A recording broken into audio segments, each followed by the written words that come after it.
We are here in the Babcock room at the Cathedral learning with Director of Athletics Allen Greene, and we appreciate your time today, Alan. This iconic building we're in. Your impressions of this building since getting to campus. Did you know about it prior to coming to Pitt? And now what are your thoughts of the largest academic building in the Western Hemisphere? I did not know about it prior to coming to Pitt. This is a big, massive building that captures your attention. It's gorgeous, love the architecture. We're on the 40th floor, so this is pretty high.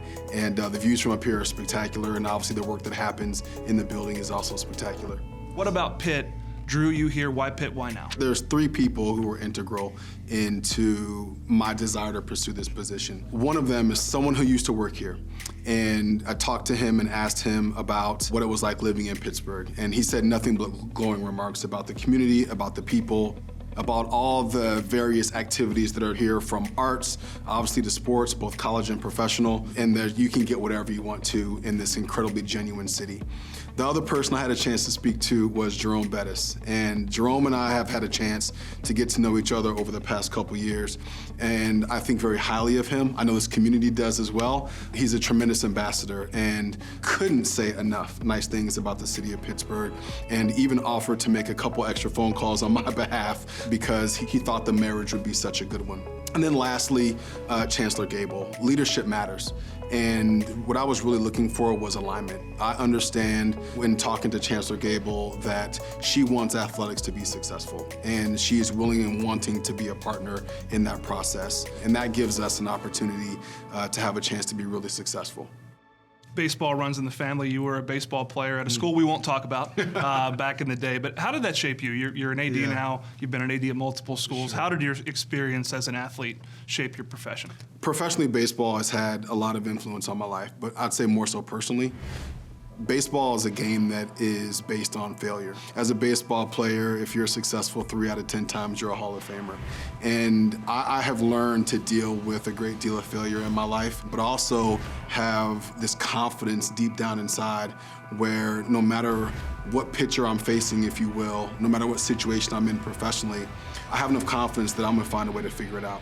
And what I want our department to be about is helping everybody else be better. And if we can help articulate what we're seeing, what we're thinking, what we're feeling, helping each other be better, then we're gonna have a really successful team. And that's the part that's exciting to me.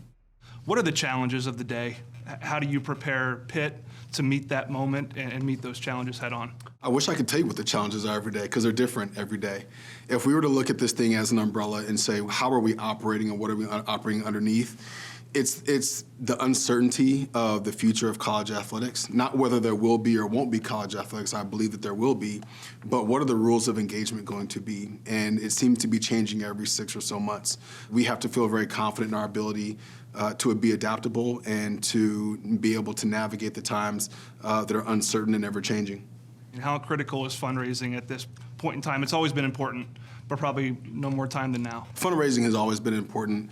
I would say in the days of yesteryear, it went from, and we've seen this evolution, at first it was fundraising for scholarships, and then it was fundraising for facilities, and now it's fundraising for rev share, NIL, being able to pay players. And that's the reality, and I think for our fan base, it's important for them to understand that that is now the rules of engagement. And there are certainly people who think that it may have gone too far, and that's fine, but the reality is that this is the rules of engagement of which we are a part of.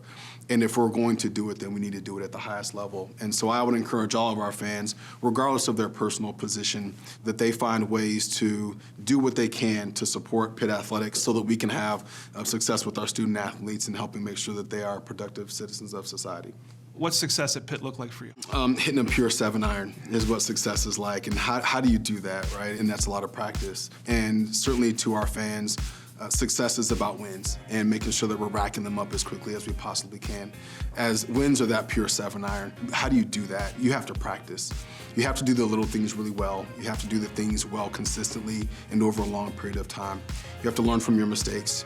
You have to have a process in place where you embrace it, where you do the things perhaps that you don't want to do because you know what's best for you, and make sure that we are fine-tuning the things that we can do as an athletic administration to support our coaches and our student athletes. Success looks like us doing that at a very high level. We all know that there are other athletes at other schools out there wearing different colors than us who are working to beat us on the field and courts of play. And we have to have that same sense of urgency in our department so that we can make sure that we're competing at the highest level. All right, there you have it. Appreciate your time, Alan. My pleasure. Thanks so much, Pat.